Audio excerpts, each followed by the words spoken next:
بسم الله الرحمن الرحيم نحمده ونصلي ونسلم على رسوله الكريم أما بعد. منګه مرفوعات ویلو مرفوعات نرستو اس منصوبات وایو.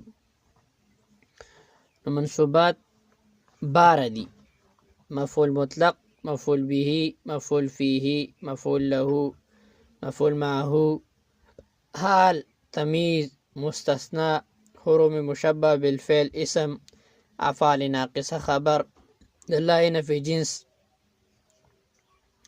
او ما ولا مشبهتان باللیس خبر. دا ټول چې کوم دی نو دا منصوبات دي. دا ټول نو مخکې موږ وایو مفعول مطلق. نو مفعول مطلق هغه مصدر دی چې د خپل ما قبل فعل په معنا کې د هغې فعل چې کوم ما قبل د دینه مذکوري، کم فعل چې د دینه هغه مصدر چې د دینه مخکې کوم فعل مذکور دی د هغې په معنا کې، نو هغې ته وایي مفعول مطلق. لکه ګوره ضربتو ضربا، نو ضربا مصدر دی او د ضربتو په معنا کې دی، د دې دواړو معنا بالکل یو شان ده، د دې وجې نه دا مفعول مطلق دی. اوس د مصدر نه مراد عام دی، چاہے اصالتن مصدر وي یا نیابتن مصدر وي. لکه خیر مقدم، دا اصل کې خیر دا خو د اسم تبذیل صیغه ده، لیکن دا د قدومن د هغې قائم مقام دی، د دې وجې نه خیر مقدم دا به مفعول مطلق جوړیږي. نو مصدر عام دی، چاہے اصالتن وي چاہے نیابتن وي. نو په هغې صورت کې که د خپل ما قبل فعل په معنا کې وي نو دغه مصدر به جوړیږي مفعول مطلق. مفعول مطلق ته مفعول مطلق ولې وایي؟ ځکه چې نور څومره باقي مفاعل دي نو په هغې کې قید دي، لیکن په مفعول مطلق کې قید نشته، د دې وجې نه دې ته مفعول مطلق وایي. اوس د مفعول مطلق تقسیم، د مفعول مطلق درې قسمونه دي: تاکیدی، نوعی او عددی. د هغې وجه حصر دا دی ګوره چې مفعول مطلق د دوو حالو نه خالی نه دی. د خپل فعل په معنی نه علاوه په یو زائد معنا باندې دلالت به کوي یا به نه کوي. که چېرته معنی به زائد معنی باندې دلالت نه کوي نو دې ته وایي مفعول مطلق تاکیدی. لکه ضربتو ضربا، نو ضربتو هم په ضرب باندې دلالت کوي او ضربن هم په ضرب باندې، نو پس زائد معنی باندې دلالت نه کوي، د دې وجې نه د مفعول مطلق تاکیدی دی.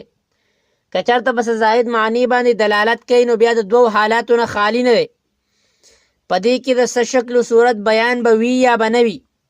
که د شکل و صورت بیان وي نو دا به مفعول مطلق نوعي وي. لکه جلستو جلسة القاري، زه کېناستمه لیکن د قاري د ناستې په شان کېناستمه. څنګه چې قاري کینی نو د هغې د ناستې شان کېناستم. او که چېرته په هغې کې د شکل و صورت بیان نه بلکې د تعداد بیان پکې، نو دې ته وایي مفعول مطلق عددي.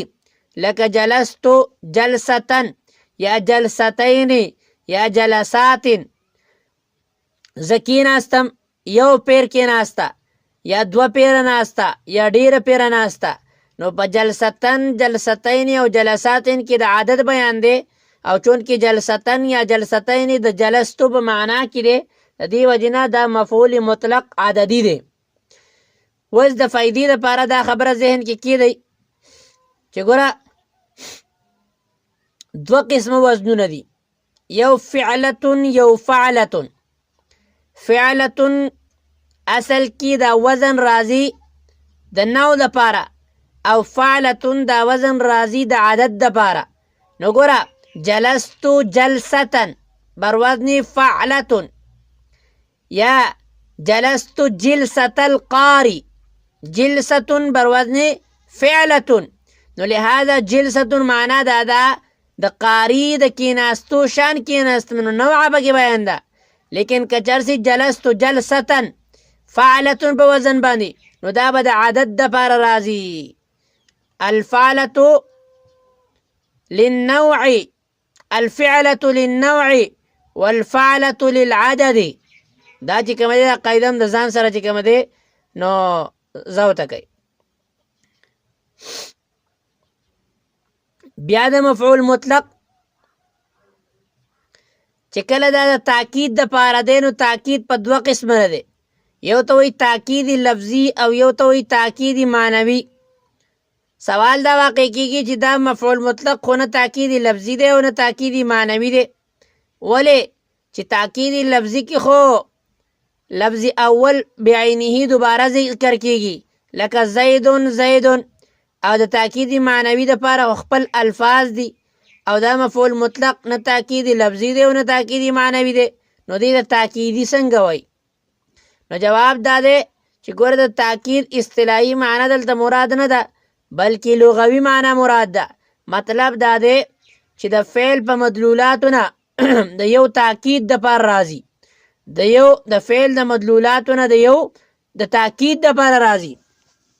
نو د دې وجې نه فعل په معنا باندې دلالت کوي که نه معنا مصدري باندې، نو لحاظه دا د معنا مصدري د تاکید دپاره راځي، د مضبوطوالي دپاره راځي. بهرحال بل تقسیم هم د مفعول مطلق دی. اولنی تقسیم به اعتبار معناو او دا دویم تقسیم به اعتبار لفظ دی. وس به اعتبار لفظ د مفعول مطلق درې صورتونه جوړیږي. هغه څنګه چې ګوره چې مفعول مطلق راځي نو دا به تغایر فی الباب والمادی، په باب کې به هم بدلی او ماده به هم مختلفی، معنی به یو شانی لیکن باب او ماده دواړه به مختلفی.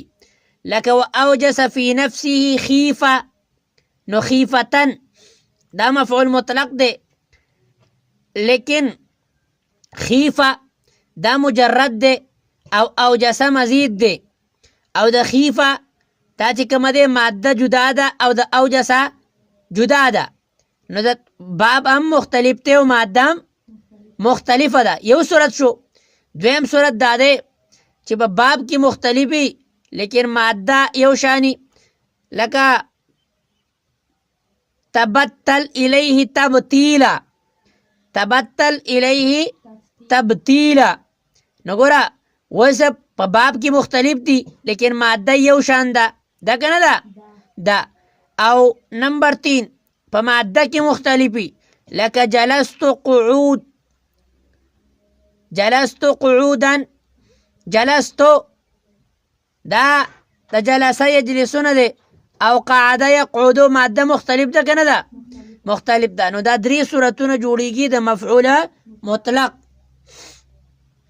وس کله ناکله د قرینې د وجې نه فعل چې کومه دی د مفعول مطلق فعل حذف کیدی هم شي. کله به دا حذف جوازي او کله به دا حذف وجوبي. حذف جوازي به کله چې کله څه قرینه موجوده، مثلا خیر مقدم چې یو سړی راځي نو خیر مقدم ورته وایي، اصل کې دا قدمت قدوما خیر مقدم. وس اصل کې دا د سفر نه چې کومه دی سړی راځي نو د هغې حال په دې باندې دلالت کوي چې دقه سړی راځي که نه بل سړی خو نه راځي، نو د هغې حال دلالت کوي. د دې وجې نه دا چې کومه دی حذف کېږي. او کله ناکله حذف وجوبي. د حذف وجوبي معنا دا ده چې عرب څنګه ذکر کوي فعل حذف کوي د مفعول مطلق، نو موږ یې هم حذف کوو. او دا چې کومه دی سماعي حذف دی، لکه سقیا، شکرا، حمدا، راعیا وغیره وغیره. لہذا دا قیاسی نه دی بلکې څه شی دی؟ سماعي دی. امید دی دا د مفعول مطلق دا خبرې دا به ستاسو په سمجھ کې راغلي.